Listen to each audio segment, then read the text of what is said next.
Hello, and welcome to the live series Straight Off the Bat. Join us on Thursdays as we speak to individuals from multiple industries who will help you understand financial literacy and education. If you join us from LinkedIn, don't forget to like and follow our page to continue seeing content that helps you manage your money. Today, we're talking about discussing fathers, finances, and football. I'm your host, Pauline Joseph, and today is actually a very interesting day. You guys know why. Legally, we not supposed to say this thing, but there's this football thing happening today. It's going to be a big deal. So this is a special edition. And today we're joined by Kenwyne Jones. He's a retired Trinidadian striker who captured the Trinidad and Tobago national team and enjoyed a distinguished career in the Premier League, MLS, and international football. He's remembered for his aerial dominance, physical presence, and leadership, helping the Soca Warriors reach their first ever FIFA World Cup in 2006. Oh my gosh, I feel so old. That was so long ago.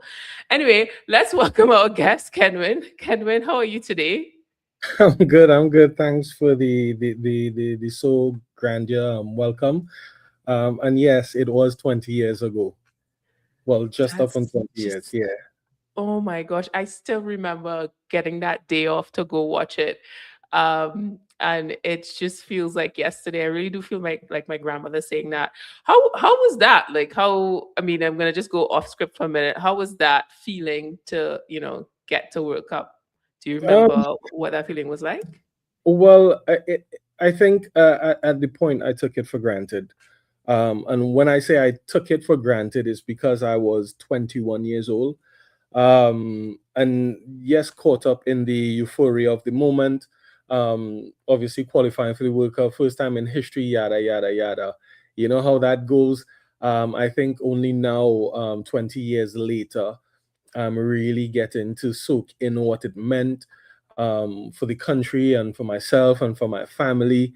So now I'm appreciating it even more and more. And now that you have a World Cup that is close to our region, is soaking in even more. Yes, and I mean, speaking of the region, today's first match with Mexico, it's going to be quite a a spectacle. So this particular show, we speak about finances, and I think it's a great way for us to segue into football, goals, success, lifestyle, especially with those prices of those FIFA tickets. Whew. Yeah. So when it comes to your first relationship with money, could you give us some insight as to what that looked like? Um, you know, my first relationship with money, I think, came from my grandparents, really, as far as I can remember. Being from, the southern region of Trinidad and Tobago and deep south, that is, from a very young age, you were sent to the shops to buy stuff. And your grandparents would send you to the shop with the money. You have to make sure and purchase what they asked you to purchase, and also bring back the correct change. And when you do get home and brought that change back, if you did wanted, if you wanted money to buy something yourself, a snack or whatever it is, you would then have to ask. So understanding, that commerce, that exchange that happens in the shop, how much your grandparents are giving you for what they want to get, and then coming back with the change. Even at that time, it started introducing you to what things cost. And I think that's from, and this is back in the day, obviously. From the age of like 5, I was making my way to the shops, walking, when it was safe, walking to and from. So that is my earliest recollection of dealing with money.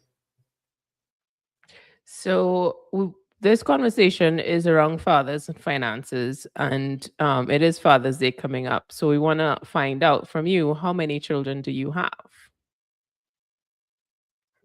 Well, I have 7 kids in total. As said before, I sired 6, but through my wife, we have 7 kids together. So it has been a really learning and guiding experience throughout my entire life so far when it comes to finances and children. and being a father and being responsible for your household and sort of the pathway for your kids. And it's so interesting. We want to shout out to Wayne joining us from Facebook. Thank you very much. I'm here to Mr. learn. Mr. Mandeville. I think he's more experienced than I am. He's not here to learn. Well, you know what? At the end of the day, all of us are here to learn something. So we want to find out, when you became a father while playing at the highest level, um, did it change the way that you view money and how your relationship with money?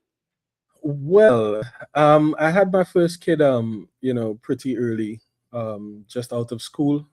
Um, and even from then, I think even my upbringing as well, um, you know, you learned how to manage money. I didn't come from a rich household, so I was always in the business of understanding how money works, the things that you prioritize, your needs, your wants, and then the other miscellaneous.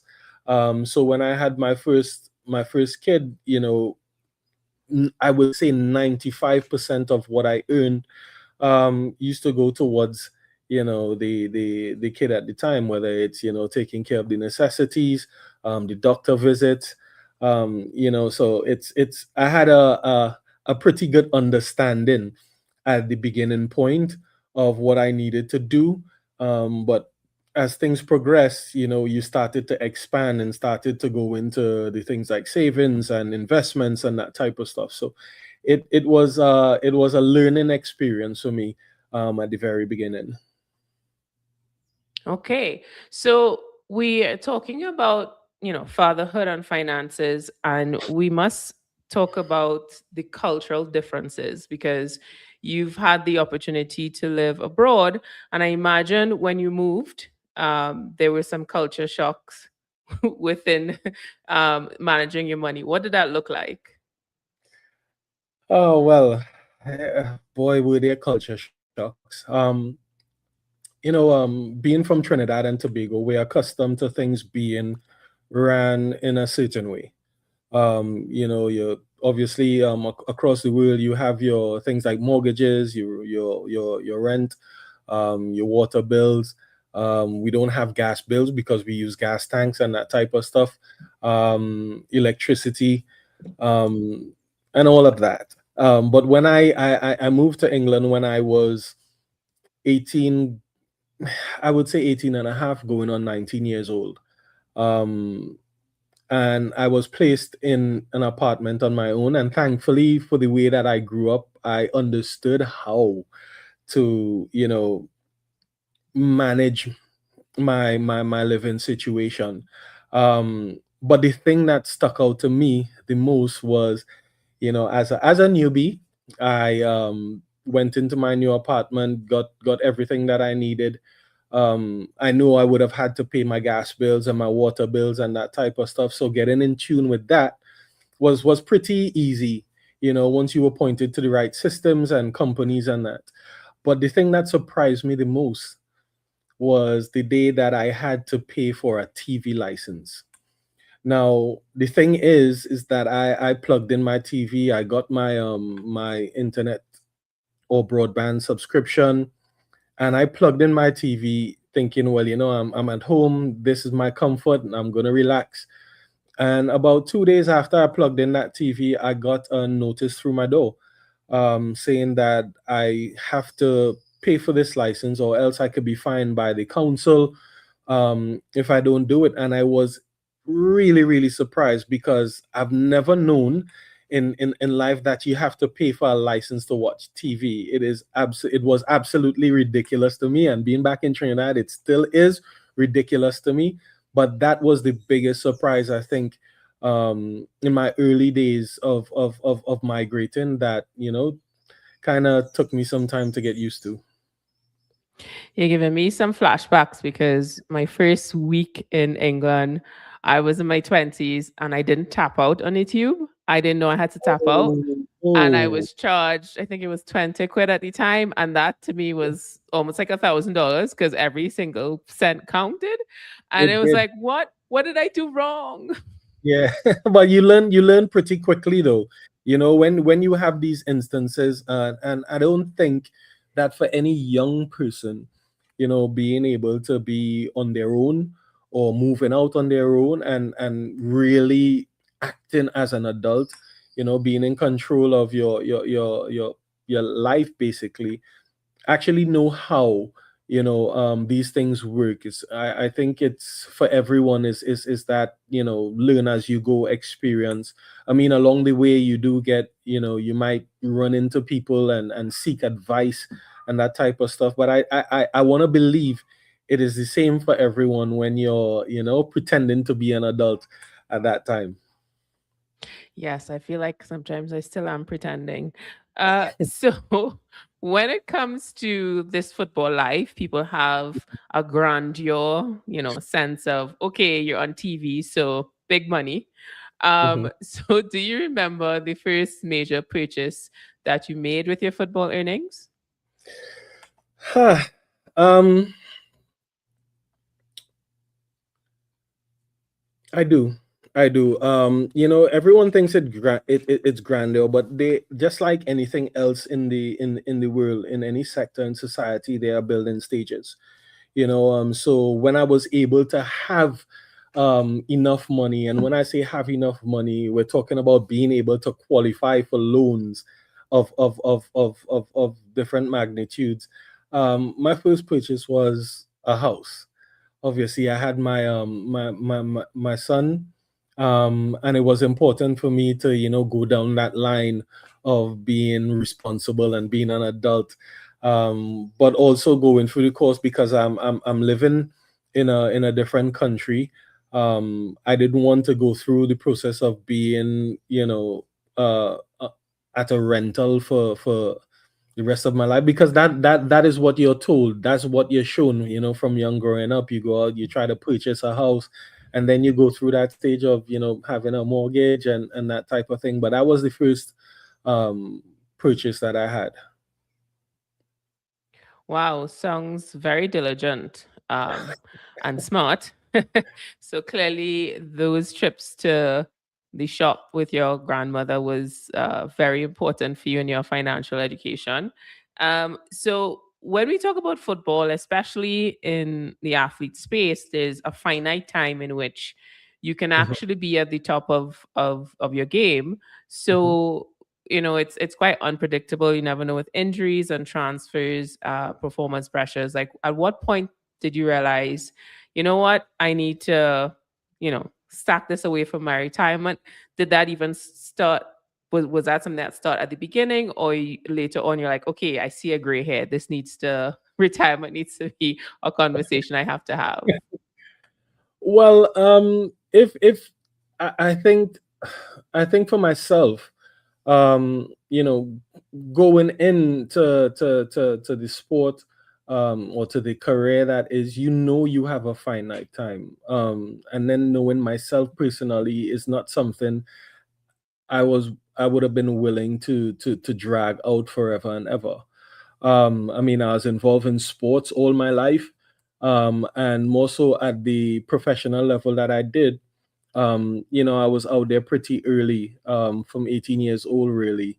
So I know, the normal, when you're attached to the sport within your clubs, you sort of get information, you get education, and then you join association. So I joined the PFA as a player, and they continuously feed the education to you about the amount of time that you might have in the career.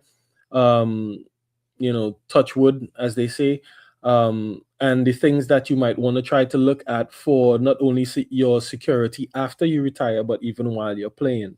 Because sometimes even the insurance that you might have while playing for a club is not enough to, cover you for a lifetime, like you rightfully said. At the beginning of my career, I could have gotten a career-ending injury, and then where would I have been? So I'm very thankful that I was able to go through the time, but I also took the information on board, and then you go through the fact of trying stuff. You're doing regular savings, and then you get the information that regular savings only gives you a certain percentage, and then you try investments in other things to try and build the money and secure your future. There is no blueprint as to what actually works from what doesn't work.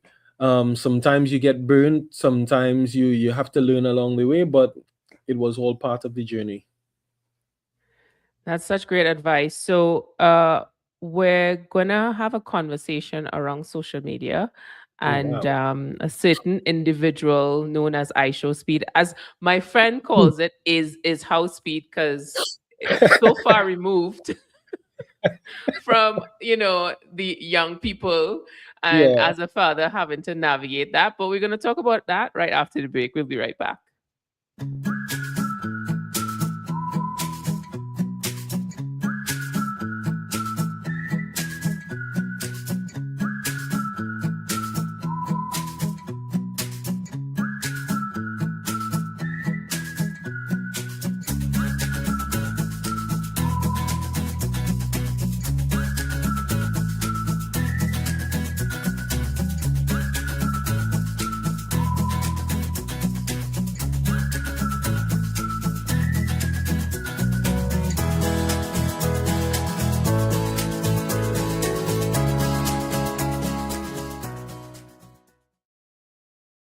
And welcome back to this edition of Shirts of the Bat, a show that helps you understand financial literacy and education. If you're joining us today from Facebook, don't forget to subscribe to our page to continue seeing content and help you manage your money. Today, we are joined by the legendary Kenwyne Jones. He's a retired Trinidadian striker who captained the Trinidad and Tobago national team and enjoyed a distinguished career in the Premier League. We want to welcome him back because today is a special day for so many people. Productivity level for the next month and maybe about 8 weeks is not going to be great, but that's okay.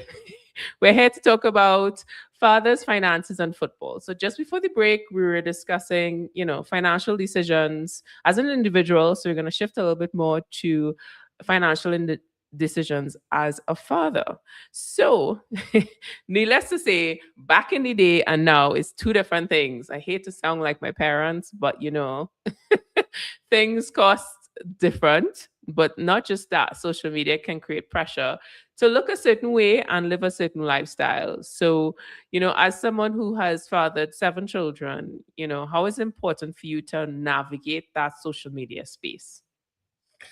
Um, Navigating it from a parenting perspective. Obviously, I came out just before the social media boom, I think. And then, all of this started happening, the Facebooks, the Instagrams, the Snapchats, all of it. I, in my day, I was accustomed to MySpace, and was it High Five at the time? But now it's moved on rapidly. So for me, it's about navigating the things that are safe or presumably safe for your children, so that they are not programmed and influenced by the wrong things, and being able also to use it to connect with people still. Of course, in my life now, I'm still connected to everything that is surrounding the clubs that I play for, and also the fans of it, and fans outside of that who would have probably seen me on my international career as well. So it's very tricky. I'm coming from an age where I don't really care. Sorry, I don't mean to say that for the people out there. I'm not so into social media, but I do have it, and being able to navigate it and actually use it for the right purpose. I'm still learning that, so hopefully I'll be able to get better at it, and then be one of the streamers out there, maybe, or maybe not. Uh, when you said high five and I was like thinking about MSN Messenger. So many things Messenger, happen. yes, yes, so many things. Quality. Well, speaking of influencers, which is a viable career that a lot of people, well, a lot of parents, first of all, are trying to learn what it is, and then Mhm. secondly, is this something that could be monetized? So most recently, we have to talk about iShowSpeed visited the Caribbean, had how many millions and millions of views. How did that happen? Because there's currently a reel on your Instagram where you guys had a little, what is it, 433, 233? I don't know. Well, yeah, that was him and the 433. It was, it was really funny, because I mean, traditional to us, we were playing small goal, so it was really funny when he said that. But the whole organization of his trip, happened through different entities, and they came together and they reached out to people, to try and make the experience, of not only for him but for the stream, to be as best as possible. So I was reached out to, and if I'm being really honest, I didn't care too much because I don't think of iShowSpeed being in my generation and category, but I am aware of what he does and what he was doing. So it was a good experience. I took one of my kids, to the event so that he would be able to meet him and to interact with him a little bit, which was really fun. But overall, I think it gave the opportunity to highlight different parts of Trinidad and Tobago and what we do and how we do it to a new generation of people that possibly would have never been able to see it before. I think for people of my generation and the ones before, they would have had to travel and really seek out these adventures and the knowledge. But now you can do it over the internet, and iShowSpeed, being one of the main characters in the streaming game at the moment, was able to provide a platform for us to be seen. And we have to talk about this space because influencers and I know I saw the discourse online. Who's this boy? Where he from? And it's to me, it's not. It's very telling. People think it's Mhm. like, oh, it's a boasting, but it's actually very dangerous if you don't know who he is and your children know who he is, because you Yes, have to understand what your children are consuming online. exactly. And these individuals are selling stuff. Mr. Beast sells burgers. I had a Hmm. friend told me that they're leaving for the States and they asked their little nephew what they want, and he wanted a burger from Mr. Beast, which Hmm. is a whole different conversation altogether. So as a father, how do you talk to your children about balancing, the hype culture, because a lot of these individuals are selling stuff, but at the same time, this is a viable future for them to look and say, hey, this is something that I could do as a job. What does that conversation look like for you? Uh, well, I haven't gotten to the point of us having that conversation about it being a job. First of all, I am a very open person. I do not like, wasted education. I like targeted education, because I do believe that, you should do things that align with your passion. I'm a firm believer in doing what you believe, and actually being able to provide the platform for that. Because again, coming from our generation and before, there are a lot of people that have different stories that they became what they became in spite of, and not with the proper support and push from the environment. So I try to give my kids the proper support that they need, to express themselves and to also to be explorers in whatever their passions might eventually turn out to be. Because for a lot of them at this point, it's curiosity. um but the thing about that streaming space and the different characters that are attached to these streaming spaces, you, as a parent, you have to be careful, because for us, we've grown up with different, teachings and morals and behavioral patterns, and some of the things they might be doing is not, conducive to proper behavior, in whether at home or in their schools or public spaces. So you have to, actually be invested in knowing about what they're into and what they're watching, so you can kind of control, support, and manage, the consumption and also the interpretation of that content.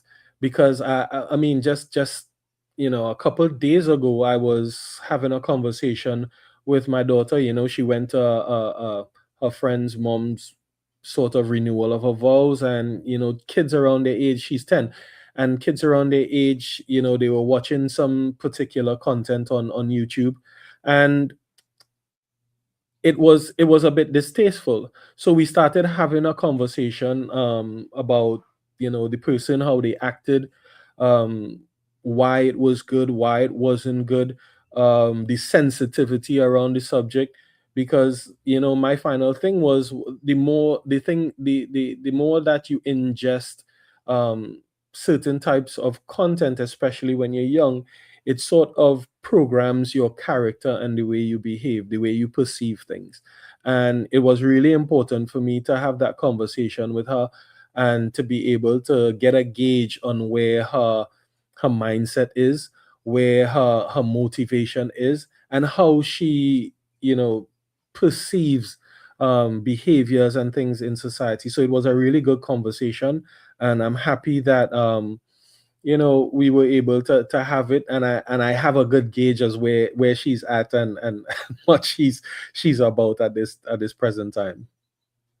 Well, first of all, congratulations for creating a relationship with your children that they're able to have a conversation with you, because a lot of times, a lot of us grew up with fear when it comes to our fathers. So it is important to have, that trust from your child to make sure that those Well, conversations are happening. let me say, I learned that from my mom. I didn't have that with my father. He was pretty much old school. I think you sort of pass on what you've learned, um, in a lot of respects, and sometimes you modify it. So, but that in particular is something that I got from my mom, because that is something that she used to do. We were exposed, relatively exposed to all situations when we were growing up. Um, that you would expose children through, and even from a just the relationship standpoint, being able to build that relationship is something that when I look back at it, is quite easy. It just starts with conversation all the time, and for me, it used to be conversation from school, from the moment that you know you you get home from school. The first question is, how was school today? What did you do? Let me see your bag. Or you have homework. Okay, let's do the homework together. And then the different things that continue to, as situations and your social circle opens up within your life, it is pretty easy to still have conversations. Now, mind you, you're not going to tell your mother everything when you get to certain ages, but most of it, you're able to have those conversations. And I think that is important, because then you would be able to figure out, and to have a gauge that when your child may be struggling, and they need support mentally, physically, emotionally, is something that is really important. So I have to give kudos to my mom for that. That is one of the things that she passed down to me, and I appreciate that very much, because now I'm getting to use it with my children. All right. Shout out to Mama Jones. So we're going to go on a quick break. But when we come back, we're going to have this conversation around values and lessons that all of us need to learn, but specifically as it relates to fatherhood and children and growing up and understanding early about money. We'll be right back. Tired of feeling lost when it comes to your money? Want to make your money work more for you? Then tune in to Straight Off the Bat, brought to you by the Bankers Association of Trinidad and Tobago. Every Monday at 8:30 p.m. on TV6, right after the news. We'll give you practical tools and strategies to help you manage your money wisely, from budgeting basics, debt management, to wealth creation. We'll cover it all. No jargon, just straight talk. Join our host, Pauline Joseph, as she speaks to experts across the industry to empower you to take control of your money. Straight Off the Bat, Mondays at 8:30 p.m. on TV6. Brought to you by the Bankers Association of Trinidad and Tobago. and welcome back to Straight Off the Bat, a show that helps you understand financial literacy and education. Thank you so much for joining us today. And if you're doing so from YouTube, don't forget to subscribe to our page to continue seeing content that will help you manage your money. I'm your host, Pauline Joseph, and today we're discussing fathers, finances, and football. And today we're joined by Kenwyne Jones. He's a retired Trinidadian striker who captained the Trinidad and Tobago national team and enjoyed a distinguished career in the Premier League, MLS, and international football. And well, you know what today is, guys. Let's welcome back Kenwyne, because we want to get to the end of the show, because we have two very important games today. What are today's games? Mexico and who, Kenwyne? Do you know? In South Africa. Right. It's so funny because Wow. there's so much news around. Wow. But to be honest with you, I don't blame you. I think when you look at everything that is happening, this World Cup is one of the World Cups, I think, that does not have the hype and the interest really as it used to do, in the past. And I mean, there are a lot of things that are contributing to that, but we're not going to get into that. But I can understand. No, not today. Yeah, not today. But I can understand where you are with your interest. Yes, and it's interesting because people thought they could have bought the tickets and resell it, but the reselling market is tanked. So yes, a lot of people have lost money. But let's not get into that because we want to talk about finances, right? Yes, okay, yes. So let's have this conversation around fatherhood and finances. Just before the break, we were discussing about building that relationship with your kids, which, by the way, for those who may have missed it, how many children do you have? 7. Okay. And what are their ages? 25, 23, 20s, 2 20s, 14 or 15, and a 10. Wow, I can't imagine. Like, I have 5 other siblings and I don't remember their age. I remember their birthdays for the most part, but I'm like, this is too much to, like, it's just too much, Yeah, well, I mean, so you literally have a small side for football. Just saying out there, right? That's what they say. But I'm pretty much equal in boys and girls. But oh wow, okay. It's one of them where the funny thing is, I never dreamed of having kids. It was not something on my my radar. But when I from the time I had my first, my mindset changed into, I want to be able to have my kids early enough. I didn't want to wait till I was late 30s and maybe 40s. For the people that do that, that's fine. That's okay. I'm not taking anything away from you, but I got them out early. For my first marriage and also for my second, and that was it. Okay. So I have some questions, but I just realized Wayne is sliding into our comment section. So we want to answer his questions. Wayne is joining us from Facebook. Mr. Mandeville always asking questions.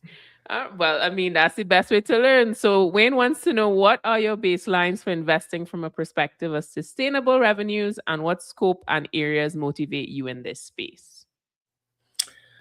The baselines, firstly, you have to, seek education as much as you possibly can. And also you have to be very, discerning, and that comes along with again, like I said, maybe sometimes winning and sometimes losing, and sometimes you lose more than you win. For the average person, I don't think the average person knows about investments. I mean, you might hear someone talking about rentals, and someone talking about having a maybe a grocery or that type of stuff. But the world has opened up so much that you can be making income from, let's say, maybe renting out tools. If you bought tools to companies, there are so many different avenues for you to be able to make investments, and then earn revenue from it. It's not pinned down to what were the standard things long ago, and then you have all of these wealth managers and all of that that now want to manage your money and invest it for you and all that type of stuff. So it's really diverse in where you can invest and how you can invest. Seeking information, talking to people, not being afraid to ask questions, not being afraid first of all to say that you don't know about something, because that's the beginning to you getting education. um, and also it's just about trying to continue to build, to give a platform to the people coming behind you. Unfortunately for me, I didn't have that growing up, really. When I say at a large scale, obviously your parents would have bought their home, and god forbid they leave the earth, and then those things pass down. But then on top of that, from what I was able to do, you're able to leave a platform for your kids to try to go on to build on it. We all know that you can't guarantee anything, but that is the way that I see it continuing to build, so that your family can continue to build thereupon after you.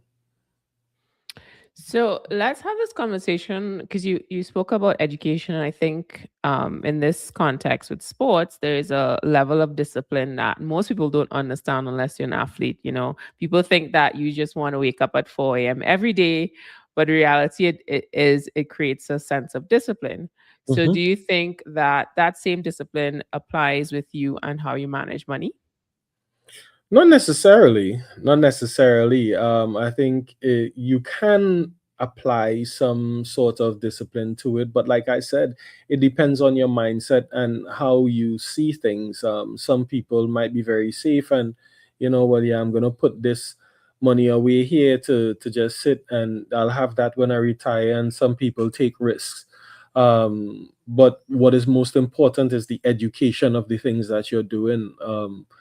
For a long time, in some of the stuff you might tell yourself that and that is how you burn sometimes. That's how you learn sometimes. But being able to apply the discipline in going to that, and sticking to your guns in investing, also in saving and being disciplined around all your priorities of life, is things that you could learn from. Because when I get up and I go to work, that's me going to work. My wife don't go with me, my kids don't go with me. But they have the things that they have to do as well, so you practice discipline all throughout your life. And more so, it can be applied to business, but we all know for a lot of people it does not. Yeah, that's so important. We learned earlier that you decided to have kids, at a younger age, as well as you purchased a house, I think, at a pretty young age, right? Am I Hmm. correct in saying that? Yes. Okay. Yes. So, you got these opportunities, you went away, but I want to look at how, becoming a father changed the way how you think about money and the future. um I don't I don't think becoming a father actually changed the way that I viewed money and the future.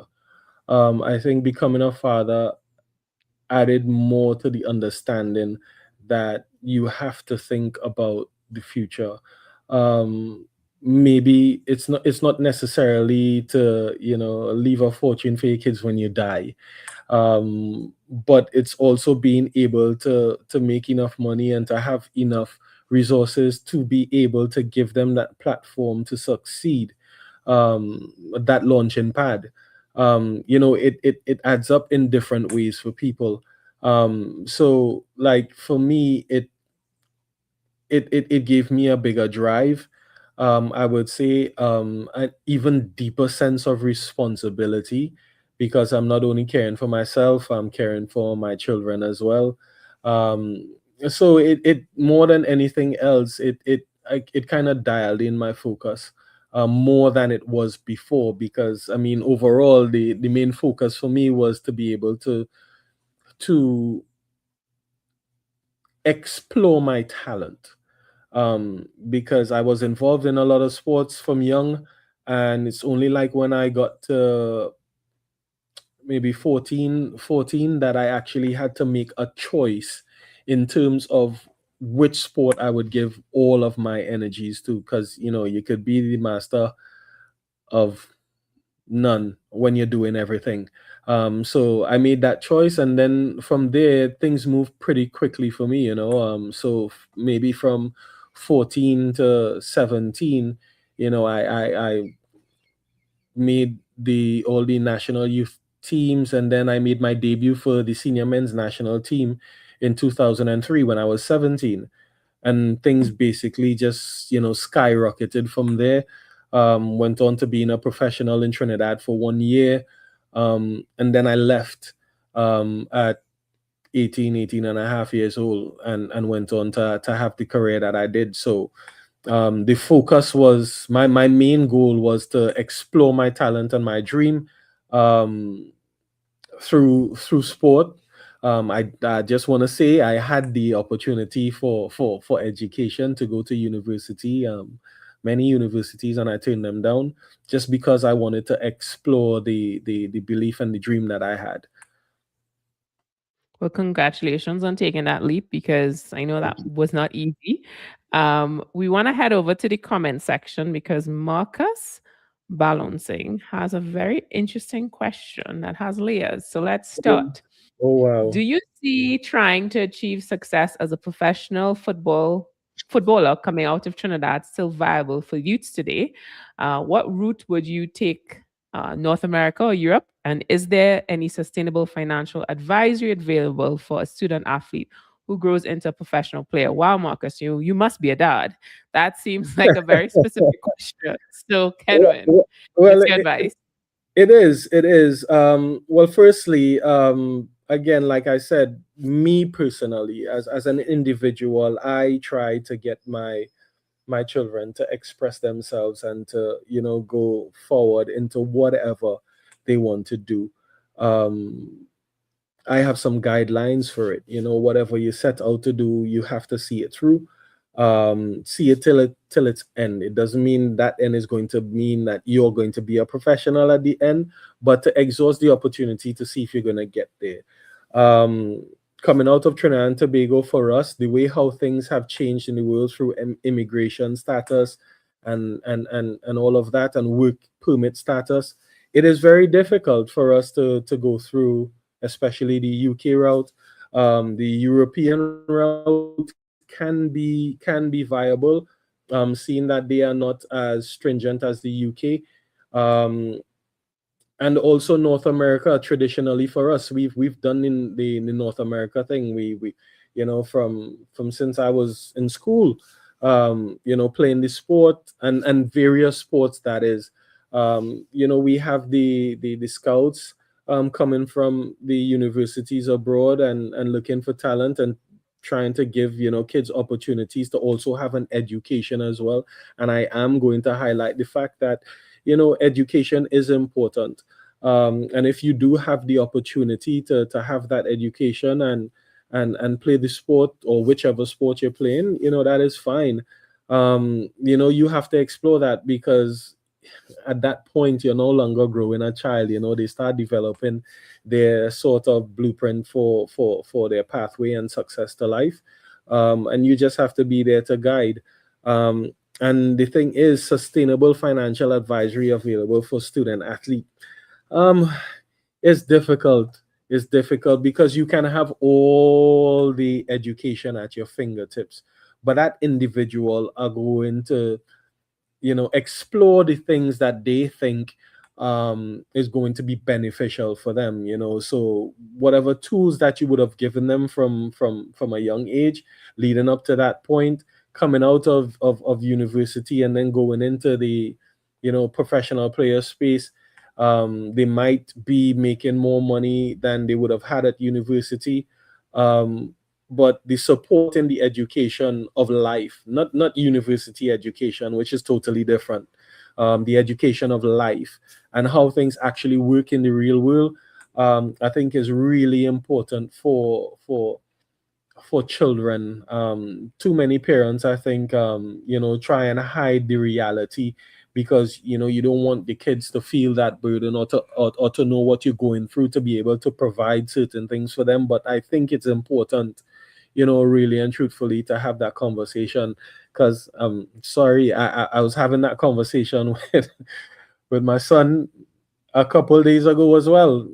Him going to the point where he's in high school, and now going to be looking at the subjects that he's going to be doing for CSEC. And he had an interaction in class with the teacher where they're now starting to do things in principles of accounts, and talking about compound interest. And that led us into a whole conversation about the real cost of things, and like houses, cars, and what are assets and liabilities, and that type of stuff. So I'm looking forward to having those conversations and to explore, because then that is where you get to expose them to the actual running of life. And hopefully, that sets them up to be very, balanced and knowledgeable in the future. Thanks for that, Kenwyne. I could also add, as a former hockey player and a current triathlete, I do have friends who send their kids to the US for hockey scholarships. I don't know if it's Mhm. that strong now at Hofstra, as well as someone I know sent their kid 4 years ago for a triathlon sponsorship, which Mhm. apparently is a growing trend It is. within the It is. US. And water So polo as well. there we go. There we Yeah. go. And that comes with a scholarship. Obviously, there will be expenses from the parents, but it's definitely less than if you pay fully for yourself. So Yes. I think there are options out there, Marcus. So we're going to go on a quick break, but when we come back, fathers usually have the take care of everybody mantle. So we want to find out how Kenwyne can balance, family, friends, and protecting your own financial future. So we'll be right back.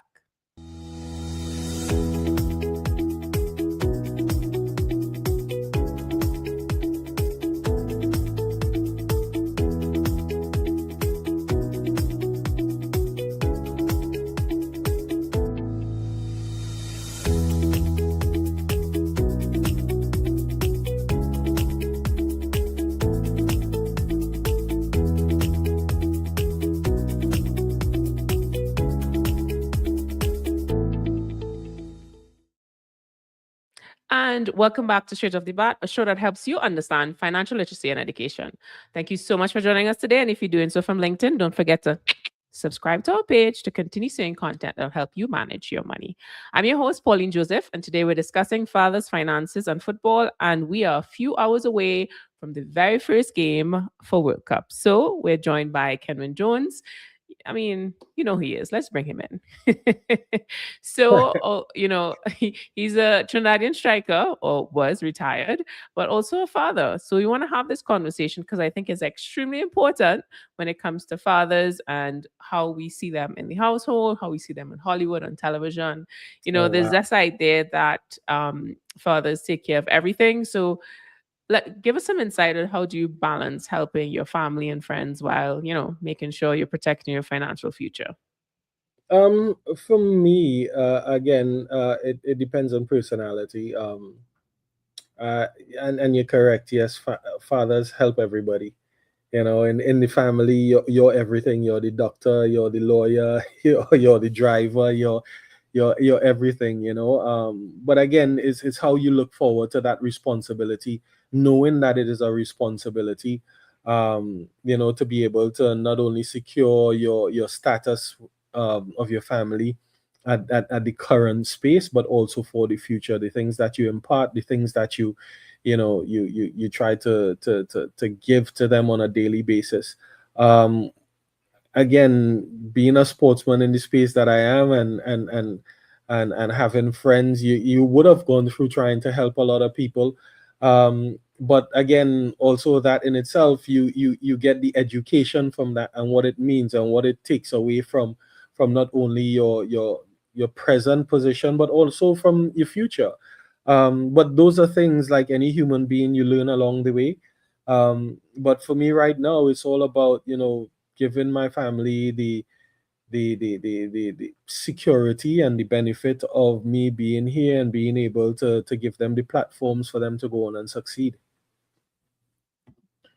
So, I remember we had a we were supposed to schedule to do a session, and you said, I can't because I have to go pick up my kids, which, kudos to you. Big round of applause. So I want to talk about, what does financial success look like for you? Because for a lot of people, that's a form of success. So when it comes to all the hard work that you've done from since you very specifically said 18 and a half years old, Mhm.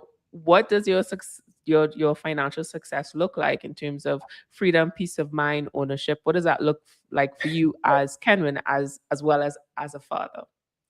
Well, is exactly in the order that you said it: freedom, peace of mind, or peace of mind first for me, freedom and ownership. From a very early age. Again, I had a different mindset. I always loved to do the opposite of what everybody else is doing. And for some people, it means that it's not the natural or systemic way of things and thought processes. But from very early, I was able to purchase my properties without having to go to the bank for a mortgage. Some financial gurus might tell you that's a bad thing, but for me, I always had the belief that you never know what can happen to you in life. All of these financial institutions that we put things into, and mind you, I have a mixture of it, where I was able to do things off the cuff, and then also the structured way or the systematic way of doing things. And I've seen a lot of of of varying results. There are results where the success that you think you're going to be guaranteed, it went out the window. We've had economic situations, we've had recessions, we've had COVID, the pandemic, and a lot of people even now who are in that systematic way of running things are struggling to be able to maintain ownership or the idea of ownership. And thankfully for me, I don't have that issue, just because of the open-mindedness and the blended approach that I had from very early on. So success for me, my kids being able to come to a house that when I die, they would have no liabilities except maybe their utilities and other things, or other properties, is that is success for me. But because I grew up, my parents had a mortgage. I know people who are, because I tend to speak to people who are older than me all the time. And they are now paying off their mortgage at 55 and 60. And I just thank God I was in a situation where I was blessed enough, and also had the discipline to be able to go for situations like that, and believed in what I was doing. Because today for me it is successful, where I don't have to look at having to, and no disrespect to anyone, having to listen for that call or look at that bank statement and see that mortgage um being taken out every month. I'm quite happy and have a peace of mind and freedom where that is concerned. Wow. Yeah, that is definitely something to aspire to. So, and when it comes to, folks watching this, if you could give one piece of advice to young fathers trying to balance, their job, ambitions, responsibilities, and finances, what advice would you give them? Well, I really don't want to give advice to young fathers, to be honest, because again, my situation was different, and I grew up differently.